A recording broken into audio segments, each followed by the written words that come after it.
नमस्कार फ्रेंड्स। आज ये जिनस नहीं गोटे टेस्टी तरकारी तैयारी करी मूल शेष जाए देखिए केमती लगिला कमेंट रे जणेबे। प्रथम राति सारा मु मुग को बतुरई देली पानी देकरी तापरे बीन मंजी को आ गोटे जगार पानी देकरी बतुरई देली। बीन मंजी आ मुग राति सारा बतुरला सकाळू मु कौन कली ताकू गरम पानी गोटे जगार करदेली। गरम पानी चुली रे बसी थाए ताकू एथरे पकईदेली। पकई देकरी ताकू एथरे सिझिबा किछि समय छाड़देली 15-20 मिनिट खंडे। तापरे एडू एपटे गोटे कड़ई बसैली आकू घोड़े थोईदेली। आकू एपटे सिझिबा छाड़देली। एपटे कड़ई गोटे बसैदेली। कड़ई बसई जो अमृतभंडा आलू काटी थी ताकू तेल टिके भाजीदेली।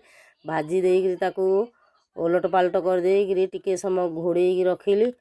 घोड़े रखिकी पुणी ताकू भाजिली। भाजिकी टिके लाल हवा पर्यंत ताकू रखिली। लाल हो गले अधा सीझा होली मुझे एमती ढांकुणी देकरी घोड़े देकरी भाजीदेली।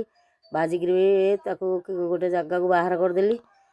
गोटे जगह को बाहर कर सारिकी मसला कषापी मु रेडी कली। आउ से कड़ई रे 2-4 चामच खंडे सोरिष तेल देदेली। सोरिष तेल गरम होगला से जीरा पकईदेली। जीरा पकई सारी पियाज पकईली।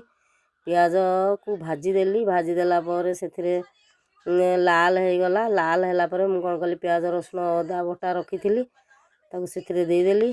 देकरी हलदी गुंड पकईदेली। हलदी गुंड लुण देदेली। तापर मसला गुंड देदेली। एपटे काश्मीरी चिली पुणी देदेली। मीट मसला गोटे देदेली।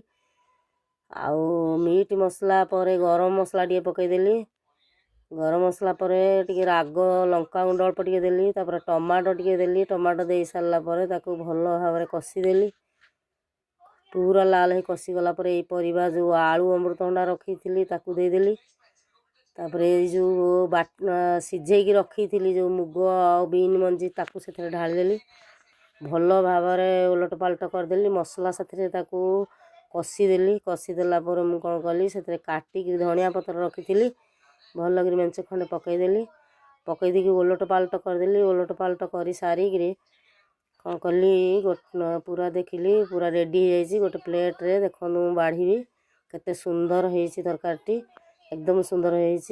वीडियोटी मूल शेष जाए देखि आपण मानक धन्यवाद। लाइक शेयर सब्सक्राइब करेंगे। जय श्री राम।